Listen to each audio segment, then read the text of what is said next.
దర్శకుడు రామ్ గోపాల్ వర్మ ఏపీ హైకోర్టులో మరో పిటిషన్ వేశారు. తాను ఎక్స్లో పెట్టిన ఒక్క పోస్టుపై అనేక కేసులు పెడుతున్నారని, ఇన్ని కేసులు పెట్టడం చట్టవిరుద్ధమంటూ పిటిషన్లో పేర్కొన్నారు వర్మ. ఇకపై కేసులు నమోదు చేయకుండా పోలీసుల్ని ఆదేశించాలని, తనపై నమోదైన కేసులు క్వాష్ చేయాలని వర్మ కోర్టును కోరారు. అయితే ఈ పిటిషన్పై హైకోర్టు విచారణ వాయిదా పడింది. ప్రభుత్వ విజ్ఞప్తితో వచ్చే సోమవారానికి వాయిదా వేసింది హైకోర్టు. మరోవైపు వర్మ బెయిల్ పిటిషన్ ఈరోజు విచారణకు రావాల్సి ఉంది. చంద్రబాబు, పవన్, లోకేష్ ఫోటోలు మార్ఫింగ్ చేసి సోషల్ మీడియాలో పోస్ట్ చేసిన కేసులో విచారణకు హాజరు కాకుండా తప్పించుకు తిరుగుతున్న రామ్ గోపాల్ వర్మ కోసం పోలీసులు గాలిస్తున్నారు. ఈ నెల 19న విచారణకు హాజరు కాని వర్మకు 25న హాజరు కావాలని నోటీసులు పంపించారు పోలీసులు. అయినా 25న విచారణకు హాజరు కాకుండా లీగల్ టీంతో రిప్లైలు పంపించారు. దీంతో హైదరాబాద్లో వర్మ నివాసానికి చేరుకున్నారు మద్దిపాడు పోలీసులు. ఆర్జీవీ డెన్లో లేని డైరెక్టర్ వర్మ సిటీలోనే ఫామ్ హౌస్లో ఉన్నారా, లేకపోతే కోయంబత్తూరు వెళ్లారా అనేది ఇప్పటికీ క్లారిటీ రాకపోవడంతో ఆయన ఎక్కడున్నారనేది ఉత్కంఠగా కొనసాగుతోంది. 6 బృందాలుగా విడిపోయి వర్మ కోసం తెలంగాణ, తమిళనాడు రాష్ట్రాల్లో గాలిస్తున్నారు ప్రకాశం జిల్లా పోలీసులు. కానీ రామ్ గోపాల్ వర్మ మాత్రం కూల్గా సెల్ఫీ వీడియోలు రిలీజ్ చేస్తున్నారు. దర్శకుడు రామ్ గోపాల్ వర్మ ఏపీ హైకోర్టులో మరో పిటిషన్ వేశారు. తాను ఎక్స్లో పెట్టిన ఒక్క పోస్టుపై అనేక కేసులు పెడుతున్నారని, ఇన్ని కేసులు పెట్టడం చట్ట విరుద్ధమంటూ పిటిషన్లో పేర్కొన్నారు వర్మ. ఇకపై కేసులు నమోదు చేయకుండా పోలీసులను ఆదేశించారని, తనపై నమోదైన కేసులు క్వాష్ చేయాలని వర్మ కోర్టును కోరారు. అయితే ఈ పిటిషన్పై హైకోర్టు విచారణ వాయిదా పడింది. ఇక ప్రభుత్వ విజ్ఞప్తితో వచ్చే సోమవారానికి వాయిదా వేసింది హైకోర్టు. మరోవైపు వర్మ బెయిల్ పిటిషన్ ఈ రోజు విచారణకు రావాల్సి ఉంది. ఇక దీనికి సంబంధించి మోర్ డీటెయిల్స్ మా ప్రతినిధి సురేష్ ఒంగోలు నుంచి లైవ్ ద్వారా అందించడానికి సిద్ధంగా ఉన్నారు. Suresh, over to you.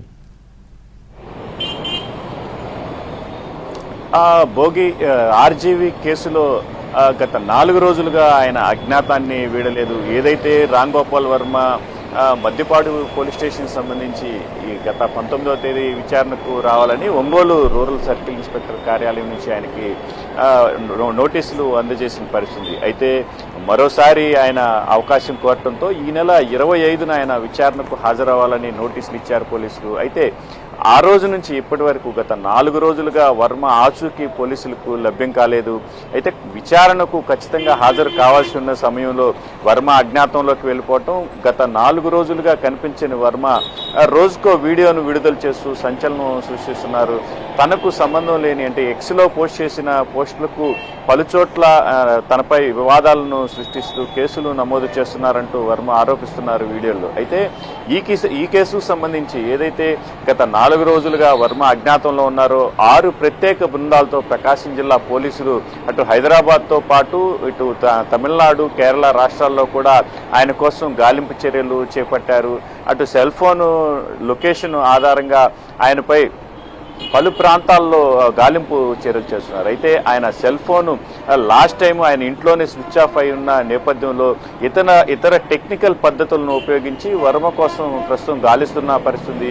మరోవైపు వర్మ కూడా ఈ బెయిల్ పిటిషన్ గత 2 రోజులుగా హైకోర్టులో విచారణకు రావాల్సి ఉన్న బెయిల్ పిటిషన్ కూడా నిన్న రావాల్సిన నేపథ్యంలో ఈ రోజుకు వాయిదా పడింది. అయితే బెయిల్ పిటిషన్ పై హైకోర్టు ఏ విధంగా స్పందిస్తుందనేది మాత్రం చూడాల్సిన పరిస్థితి.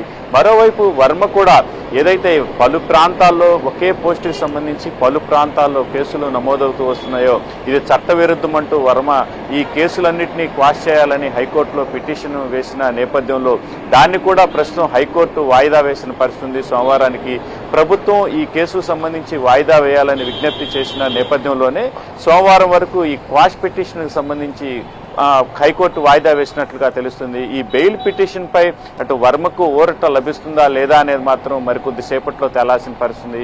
అయితే పోలీసులు మాత్రం గత 4 రోజులుగా వర్మ ఎందుకు తప్పించుకొని తిరుగుతున్నారనే విషయంపై మాత్రం సీరియస్గా ఉన్నట్లు తెలుస్తుంది. ముందస్తు బెయిల్ పొందినా కూడా విచారణకు ఖచ్చితంగా హాజరు కావాలని పోలీసులు చెప్తున్నారు. ఎందుకంటే వ్యూహం సినిమాపై ఏదైతే అటు చంద్రబాబు, పవన్ కళ్యాణ్తో పాటు మంత్రి నారా లోకేష్పై ఆయన ట్విట్టర్లో పోస్ట్ చేశారు అసభ్యంగా మార్ఫింగ్ చేసిన ఫోటోలను. ఆ వ్యూహం సినిమా మార్చిలో రిలీజ్ అయింది. కానీ వర్మ మాత్రం మేలో ఈ పోస్టర్ను తన ఎక్స్ ఖాతాలో పోస్ట్ చేశారంటూ పోలీసులు ప్రధానంగా అభియోగిస్తున్న పరిస్థితి. కావాలనే వర్మ మే నెలలో ఈ పోస్టింగ్ను పెట్టారని, అది ఎవరి లబ్ధి కోసం వర్మ ఈ పోస్టింగ్ను పెట్టాల్సి వచ్చిందనే అంశంపై మాత్రం పోలీసులు విచారణ చేసే అవకాశం ఉంది. ప్రధానంగా వర్మకు సంబంధించి పలు కీలక విషయాలను కూడా ఈ విచారణలో తెలుసుకోవాలని మాత్రం పోలీసులు చూస్తున్నట్టుగా తెలుస్తుంది. ఈ బెయిల్ పిటిషన్ సంగతి ఎట్లా ఉన్నా కూడా వర్మను ఖచ్చితంగా ఒంగోలు విచారణకు తీసుకొస్తామని మాత్రం పోలీసులు స్పష్టం చేస్తున్న పరిస్థితి అయితే కనిపిస్తుంది.